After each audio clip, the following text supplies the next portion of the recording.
अगर आपका जन्म किसी भी महीने की 7, 16 या 25th को हुआ है तो आपका मूलांक होता है 7। 7 जो है वो रिप्रेजेंट करता है केतु को। केतु जो है एक छाया ग्रह है, ठीक है, एक शैडोई प्लैनेट है केतु। और केतु जो केतु हमें जो हमेशा ना स्पिरिचुअलिटी की तरफ लेकर के जाता है, डिटैचमेंट की तरफ लेके जाता है।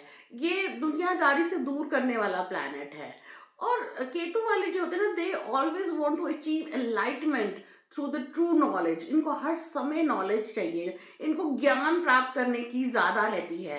ये मतलब वर्ल्डली मैटर्स में नहीं होते हैं ये लोग उन सभी चीजों से डिटैच करते हैं अपने आप को। अकेला रहना बहुत ज्यादा पसंद करते हैं। आज हम बात कर रहे हैं कि नंबर 7 जिनका भी मूलांक है, उनका दूसरे नंबर्स के साथ किस तरीके का रिलेशनशिप रहता है। तो सबसे पहले हम बात करते हैं नंबर 1 के साथ नंबर 7 का जो रिलेशनशिप है वो कैसा रहता है। नंबर 1 यानी सूर्य का नंबर है, ये सन का नंबर है। तो देखिए 1 और 7 के बीच में फ्रेंडशिप है। अगर न्यूमरोलॉजी में हम देखें तो 1, 2, 4, 7 फ्रेंडली नंबर्स होते हैं। तो 1 और 7 के बीच में आपस में अट्रैक्शन होता है। अगर दोनों ही देखिए, अगर मान लें कि हम दोनों बिजनेस पार्टनर हैं, तो दोनों की बहुत अच्छी अंडरस्टैंडिंग अच्छी रहती है। और जो नंबर 7 वाले हैं वो प्लानिंग बहुत अच्छी करते हैं, और नंबर 1 जो है वो एग्जीक्यूट बहुत अच्छा करते हैं। तो दोनों एक दूसरे को कॉम्प्लीमेंट करते हैं बिजनेस में। तो एक अच्छे बिजनेस पार्टनर बनते हैं। और अगर हम लाइफ पार्टनर की बात करें, तो नंबर 7 की अगर फीमेल है और नंबर 1 का मेल है, तो दोनों के बीच में बहुत अच्छी अंडरस्टैंडिंग रहती है। और वैसे भी ये दोनों एक दूसरे को ना बहुत मतलब एक दूसरे मतलब एक दूसरे से अट्रैक्ट होते हैं ये लोग, और बहुत जल्दी अट्रैक्ट होते हैं। और इनकी फ्रेंडशिप हो या पार्टनरशिप हो, जो भी है वो बहुत लॉन्ग लास्टिंग रहती है। अगर नंबर 7 का मेल है और नंबर 1 की फीमेल है, तो देखा गया है कि नंबर 7 का जो मेल है ना, थोड़ा फ्लर्टिशियस होगा, थोड़ा सीरियस नहीं होगा। तो नंबर 1 वाले जो है ना, वो इस चीज को ज्यादा बर्दाश्त नहीं कर पाते हैं। तो थोड़ा बहुत कॉन्फ्लिक्ट जरूर होगा, बट अदरवाइज देखें तो एक अच्छे आइडियल कपल बनते हैं ये दोनों। देखिए केतु जो है ना, केतु एक तरीके से डिटैच करने वाला प्लैनेट है। वो किसी भी चीज को ना मतलब किसी भी मोह माया में पड़ने वाला प्लैनेट नहीं है ये। ठीक है, इसलिए कई बार ऐसा देखा गया है कि अगर नंबर 7 का मेल है और नंबर 1 की फीमेल है, तो थोड़ा बहुत इन लोगों के बीच में मिसअंडरस्टैंडिंग हो सकती है। अदरवाइज देखें तो दोनों एक दूसरे को कॉम्प्लीमेंट करते हैं। चलिए अब हम बात करते हैं नंबर 7 की नंबर 2 के संग किस तरीके की रिलेशनशिप रहती है। नंबर 2 यानी चंद्रमा यानी मून। तो जो नंबर 2 है और नंबर 7 जो है, ये दोनों जब भी मिलते हैं ना, दोनों एक दूसरे से बहुत जल्दी अट्रैक्ट होते हैं।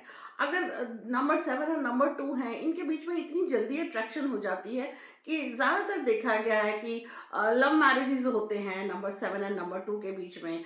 और बहुत अच्छी इनके बीच में अंडरस्टैंडिंग होगी, एक दूसरे को बहुत कॉम्प्लीमेंट करते हैं। अगर ये बिजनेस में भी हैं तो बहुत अच्छे पार्टनर बनते हैं, अगर ये लाइफ पार्टनर है तो भी ये बहुत अच्छे पार्टनर बनते हैं। देखिए दोनों ही बहुत इमोशनल हैं, दोनों ही बहुत सेंसिटिव हैं।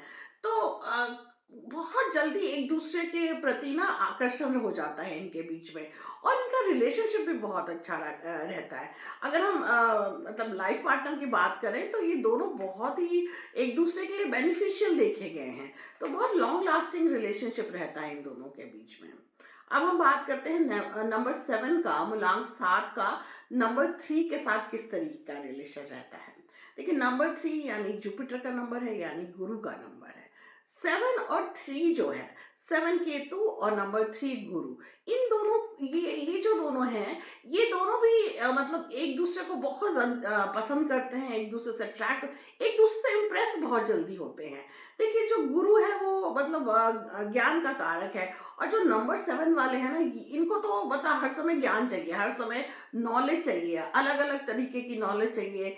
मतलब ये इनका ना मतलब ये नॉलेज और मतलब एक तरीके से कहना चाहिए जो ज्ञान है, उसके लिए ये हमेशा तैयार रहते हैं। इनको मतलब फालतू की बातें नहीं अच्छी लगती, जितनी कि कोई ज्ञान की बात करे, कोई अच्छी बात करे तो ये बहुत जल्दी इंप्रेस होते हैं। तो गुरु वाले से ये लोग बहुत जल्दी अट्रैक्ट होंगे, इनके बीच में बहुत अच्छी दोस्ती बन जाती है। रिलेशनशिप देखा गया है कि इनके बीच में अच्छी रहती है।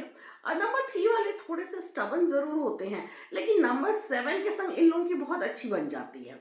तो नंबर 7 और नंबर 3 अच्छे बिज़नेस पार्टनर भी होते हैं और लाइफ पार्टनर भी अच्छे होते हैं।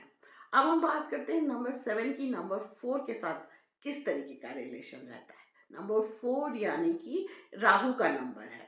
7 और 4 दोनों एक ही हैं, राहु केतु। देखिए ऊपर का जो हिस्सा है वो राहु है, नीचे का जो हिस्सा है वो केतु है। तो एक तरीके से देखा जाए तो दोनों एक ही हैं, बस उसके दो पार्ट हैं एक तरीके से। तो नंबर 7 एंड नंबर 4 जैसे कि मैंने पहले भी बताया 1 2 4 7 न्यूमरोलॉजी में फ्रेंड्स होते हैं। तो 4 और 7 जो है यहाँ पर फ्रेंड्स होते हैं और एक दूसरे को मतलब कॉम्प्लीमेंट करते हैं, एक दूसरे के लिए बेनिफिशियल रहते हैं, एक दूसरे के साथ मिलकर के कंप्लीट होते हैं ये लोग। तो एक अच्छे आइडियल कपल भी कहलाते हैं ये लोग। और देखा गया कि बिजनेस पार्टनर भी बहुत अच्छे कहलाते हैं ये। मतलब दोनों बहुत ही एक तरीके से जो नंबर 4 वाले हैं ना, अगर बिजनेस में हैं तो वो अपनी बिजनेस को आगे बढ़ाने की कोशिश करेंगे, हर तरीके की मतलब ग्रोथ चाहेंगे बिजनेस में। नंबर 7 वाला ना इतना नहीं चाहता, वो इतना ज़्यादा मटेरियलिस्टिक नहीं है वो। और नंबर 4 वाला बहुत मटेरियलिस्टिक है। तो दोनों अगर बिजनेस पार्टनर है तो दोनों एक दूसरे को कॉम्प्लीमेंट करेंगे। ठीक है, जहाँ कमी वहाँ होगी, दूसरे में दूसरी कमी होगी। तो एक और दूसरे में कोई अच्छाई होगी तो उस दूसरे वाले में कोई कमी होगी। तो एक तरीके से एक दूसरे को कॉम्प्लीमेंट करते हैं, एक दूसरे साथ मिलकर के कंप्लीट होते हैं ये लोग। तो ये एक अच्छे बिजनेस पार्टनर भी होंगे और अच्छे लाइफ पार्टनर भी ये लोग होते हैं। और अगर बात करें हम, अगर अपना हाउस नंबर लेना है तो नंबर 7 वालों को नंबर 4 आप हाउस नंबर मत लीजिए, आप यहाँ पर नंबर 1 ले सकते हैं हाउस नंबर, बट 7 को 4 हाउस नंबर नहीं लेना चाहिए। चलिए अब हम बात करते हैं नंबर 7 का नंबर 5 के संग किस तरीके का रिलेशन रहता है।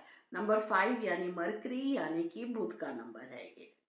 नंबर 7 एंड नंबर 5 जो है आपस में फ्रेंड्स नहीं है। तो ये लोग बिजनेस पार्टनर इतने अच्छे नहीं बनते। अगर ये लोग बिजनेस में है भी तो इनके बीच में थोड़ा बहुत मनमुटाव रहेगा, दोनों की सोच में बहुत फर्क है, इसलिए मनमुटाव रहता है। अगर हम लाइफ पार्टनर की बात करें तो भी इनके बीच में बहुत अट्रैक्शन तो नहीं है। देखिए मतलब मतलब एक दूसरे के लिए बेनिफिशियल भी नहीं है ये लोग, और एक दूसरे से अट्रैक्ट भी नहीं होते। 7 एंड 5 एक दूसरे से कभी अट्रैक्ट नहीं होते। और अगर ये लोग लाइफ पार्टनर हैं भी तो ठीक है कि कई बार ये ज़रूरी नहीं है कि ये मतलब रिश्ता चले ना आगे, ऐसा ज़रूरी नहीं है। बट हाँ, इनके बीच में कोई स्पार्क नहीं रहता इतना। मतलब एक दूसरे को अट्रैक्ट नहीं करते ये लोग। तो अगर हम बिजनेस पार्टनर की बात करें या लाइफ पार्टनर की बात करें तो ये लोग बहुत अच्छे पार्टनर नहीं कहलाते हैं। चलिए हम बात करते हैं नंबर 7 की नंबर 6 के साथ किस तरीके का रिलेशन रहता है। नंबर 6 यानी कि वीनस का नंबर है 6। तो वीनस और केतु का रिलेशन कैसा रहता है। देखिए नंबर 7 जो है वो नंबर 6 के लिए बेनिफिशियल नहीं है। ठीक है, कोई मतलब हेल्पफुल नहीं है ये नंबर। लेकिन नंबर 7 जो है मतलब नंबर 6 से उसको हमेशा फायदा होगा, किसी न किसी तरीके का नंबर 7 को नंबर 6 से मतलब हेल्प मिलेगी, बेनिफिशियल रहेगा नंबर 6 7 के लिए। ठीक है, लेकिन अगर यही उल्टा करें तो 6 को 7 से फायदा नहीं होता। तो अगर हम बिजनेस की बात करें तो आपस में बिजनेस पार्टनर होते हैं ये लोग, लेकिन यहाँ पर ये होगा कि एक तरीके से ये कहें कि ये आपस में बहुत अच्छे बिजनेस पार्टनर तो नहीं बनते हैं। बाद में जाके कोई ना कोई बात को लेकर के मनमुटाव रहेगा ही रहेगा। और अगर हम लाइफ पार्टनर की बात करें तो भी ये एक आइडियल लाइफ पार्टनर नहीं होते हैं। मतलब इनके बीच में इतने अच्छे रिलेशन नहीं रहते। तो शुक्र और केतु जो है एक तरीके से बहुत अच्छा रिलेशन इनका देखा नहीं गया है। अब हम बात करते हैं नंबर 7 की। नंबर 7 के संग किस तरीके का रिलेशन रहता है। देखिए दोनों एक ही नंबर है, केतु और केतु। तो एक दूसरे को अट्रैक्ट तो बहुत जल्दी करेंगे ये, क्योंकि एक जैसी सोच होगी, एक जैसी बातें होंगी, एक दूसरे को मतलब एक दूसरे से अट्रैक्ट हो जाएंगे ये। लेकिन अगर बिजनेस में है तो देखिए ये एक अच्छा कॉम्बिनेशन नहीं है, क्योंकि दोनों ही मतलब इन ज़्यादा ये मटेरियल कंफर्ट की तरफ नहीं होते हैं, मतलब बहुत ज़्यादा पैसा कमाना, पैसा पैसा करना ये लोग नहीं जानते। तो बिजनेस में इनको फायदा तो नहीं हो सकता, ठीक है, क्योंकि दोनों की सोच ऐसी नहीं है कि बहुत पैसा कमाना है, ठीक है। तो ये बहुत अच्छे बिजनेस पार्टनर तो नहीं बनते हैं, मतलब इनकी ग्रोथ नहीं होगी बिजनेस में। अगर ये लाइफ पार्टनर बनते हैं तो दोनों ही ना एक देखिए 7 नंबर स्पिरिचुअल नंबर भी है, तो दोनों थोड़ी स्पिरिचुअलिटी की तरफ जाएंगे, दोनों की सोच एक जैसी होगी, ठीक है। एक दूसरे को बर्दाश्त करेंगे, एक दूसरे को पसंद करेंगे, एक दूसरे से अट्रैक्ट होंगे। लेकिन ये नहीं कह सकते हम कि ये आइडियल पार्टनर नहीं होते, आइडियल पार्टनर होते हैं ये लोग, अच्छी जिंदगी बिताते हैं। लेकिन कई चीजों के मामले में देखा गया है, क्योंकि दोनों की सोच एक जैसी होगी, दोनों ही अकेलापन ज्यादा, मतलब क्योंकि केतु वाले जो है अकेलापन ज्यादा पसंद करते हैं, तो कुछ मामलों में तो ये एक दूसरे को कॉम्प्लीमेंट करेंगे। लेकिन हाँ, बहुत अगर लेटर लाइफ में देखा जाए तो एक दूसरे से बोर होने भी लगते हैं ये लोग। चलिए हम बात करते हैं नंबर 7 की। नंबर 8 के संग रिलेशन कैसा रहता है। 8 यानी सैटर्न का नंबर है, शनि का नंबर है। तो सैटर्न नंबर 8 और नंबर 7 के बीच में फ्रेंडशिप नहीं है। देखिए फ्रेंडशिप तो नहीं है, लेकिन हाँ एक दूसरे को पसंद करेंगे ये लोग, मतलब बात करेंगे। लेकिन ऐसा नहीं है कि दोनों की सोच एक जैसी नहीं होती है। दोनों के जो सोचने का तरीका है दोनों का बिल्कुल डिफरेंट होता है, ठीक है, विचार आपस में नहीं मिलते हैं। इसलिए मैं कहूंगी कि बहुत अच्छे फ्रेंड्स नहीं बनते हैं ये लोग। अगर हम मैरिज की भी बात करें तो यहाँ पर क्या होगा कि अगेन फिर वही होता है कि नंबर 7 जो है वो, क्योंकि ये एक तरीके से ना जो केतु है वो अकेलापन ज्यादा पसंद करता है। तो कुछ मामलों में अगर हम लाइफ पार्टनर की बात करें तो नंबर 7 जो है ना नंबर 8 को अगर लाइफ पार्टनर बनाए तो रिलेशन बहुत अच्छे नहीं देखे गए हैं। ठीक है, नंबर 8 वाला ही नंबर 7 से बोर हो जाएगा, ठीक है, नंबर 8 वाला नंबर 7 से बोर हो जाएगा, किसी न किसी तरीके से कोई ना कोई आपस में कॉन्फ्लिक्ट रहेगा उनके बीच में। इसलिए दोनों के बीच में मतलब एक लाइफ पार्टनर ये लोग अच्छे नहीं बन पाते हैं, अच्छे रिलेशन नहीं रह पाते। शुरू में तो ठीक है एक दूसरे से अट्रैक्ट होंगे, लेकिन बाद में जाकर लेटर लाइफ में जाकर के नंबर 8 नंबर 7 को बर्दाश्त नहीं करता है। चलिए अब हम बात करते हैं 7 का नंबर 9 के संग रिलेशन कैसा रहता है।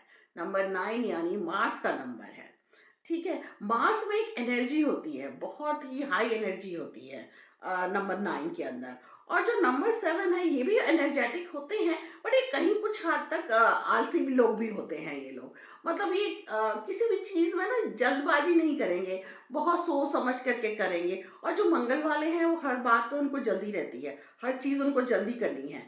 तो नंबर 9 और नंबर 7 आपस में फ्रेंड्स अच्छे बन जाते हैं। लेकिन लाइफ पार्टनर ये बहुत अच्छे लाइफ पार्टनर नहीं बनते हैं। लेकिन ऐसा भी नहीं है कि ये अगर लाइफ पार्टनर है तो मतलब आगे लॉन्ग लास्टिंग नहीं रहेगा, ऐसा नहीं है।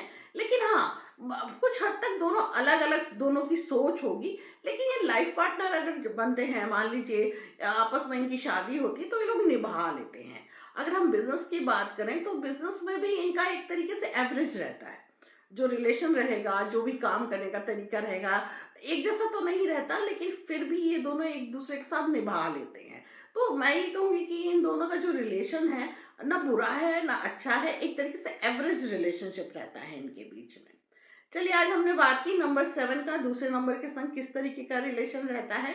नेक्स्ट वीडियो में मैं बात करूंगी नंबर 8 का दूसरे नंबर्स के साथ किस तरीके का रिलेशन रहता है। तो अगर अभी तक आपने इस चैनल को सब्सक्राइब नहीं किया है तो इसको सब्सक्राइब कर लीजिए और नोटिफिकेशन बेल भी प्रेस कर दीजिए, ताकि आने वाले वीडियोस आप देख सकें।